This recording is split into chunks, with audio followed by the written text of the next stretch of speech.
Hello everyone.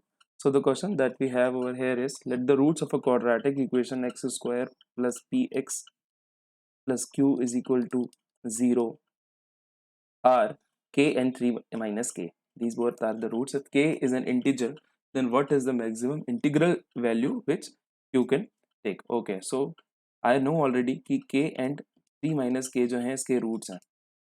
So इसका sum अगर निकाल लेंगे तो sum of this k and 3 minus k जो उसके roots हैं will come out to be k plus 3 minus k, which is 3. I know that sum of the roots is equal to minus b by a, which is 3 is equal to will be minus p.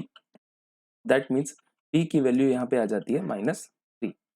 यहाँ तक ये चीज़ बहुत clear होनी चाहिए. उसके बाद आप देखेंगे कि जो रूट्स हैं आपको k और 3 माइनस के आपको दिए हुए हैं, तो यहाँ पे आप k की भी कोई भी वैल्यू डालेंगे, so the roots will be distinct values आपको जो है ऑब्टेन होने वाली है, एंड रियल वैल्यूज ऑब्टेन हो जाएंगे as k is an integer. So I know कि डिस्टिंक्ट और रियल वैल्यूज के लिए जो डिस्क्रिमिनेंट की जो वैल्यू आती है क्वाड्रेटिक इक्वेशन में, वो ऑलवेज ग्रेटर देन जीरो आती है. So that means discriminant is nothing but p square minus 4ac is greater than 0. अब इस क्वाड्रेटिक इक्वेशन को अगर कंपेयर करेंगे तो आपका p जो है वो that is equivalent to nothing but p, and a जो है एक्स स्क्वायर का कोएफिशिएंट इज 1, एंड आपका c जो है is nothing but q. Yes, तो p square is p square minus 4ac, that means minus 4q is greater than 0. p का value मुझे already पता है, दैट p का वैल्यू जो है -3 का स्क्वायर हो जाएगा 9, minus 4q is greater than 0. That means what I can write is 9 is greater than 4q.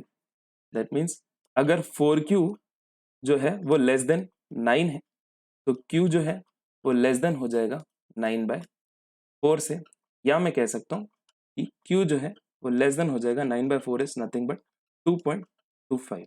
Yes, तो q अगर 2.25 से कम है और कोई भी उसकी इंटीग्रल वैल्यू हो सकती है, तो q की जो ग्रेटेस्ट पॉसिबल इंटीग्रल वैल्यू जो 2.25 से कम आएगी विच इज 2. तो दैट मीन्स q की लार्जेस्ट पॉसिबल इंटीग्रल वैल्यू जो है वो 2 है possible. So let us look at the options. So yes, option B is the right answer, which is q is equal to 2, which is the maximum value that it can take.